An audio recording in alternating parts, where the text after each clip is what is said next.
Aujourd'hui, on joue au Lego, on va dire. On va acheter des matières dessus, donc du cuir, du synthétique, des accessoires.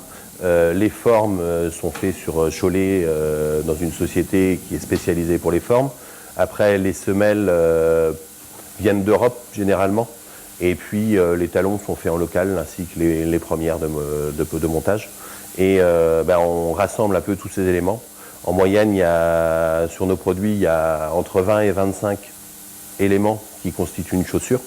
Et on assemble ces 20 à 25 éléments en commençant de la coupe, en passant par la piqûre pour assembler tous les morceaux et en finalisant par le montage avec la forme que l'on met avec une semelle et le dessus de la chaussure, que l'on appelle tige.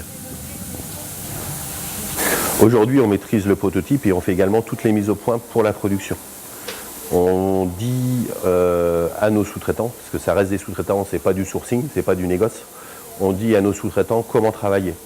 On fait des modes opératoires, on a les achats en interne, le mode opératoire qui va désigner comment fabriquer le produit, l'étape 1, l'étape 2, toute la nomenclature de travail va être fait en interne et on donne le mode opératoire à notre sous-traitant.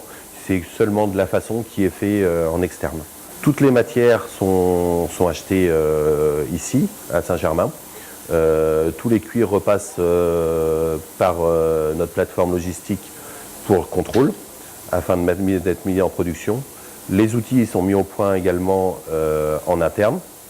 Donc suite à ça, il y a toute la partie façon, donc main-d'œuvre, qui est externalisée. Suivant notre process, c'est pour ça que nous avons conservé toutes les machines qui correspondent au process. En interne, on a une copie conforme d'une unité de production pour finaliser la mise au point, comment on veut travailler et le rendu final du produit. Voilà. Donc c'est plein de petites étapes qui font qu'on donne l'ordre des étapes et au final, on arrive au produit que l'on souhaite. On a vraiment un cahier des charges avec les matières à utiliser, les quantités à utiliser pour faire une paire, le temps à utiliser pour faire une paire et toutes les étapes de fabrication. Tous ces postes-là nous servent déjà à calculer le prix de revient à la base et on conserve le savoir-faire en interne de toute la méthodologie et de la conception de la chaussure.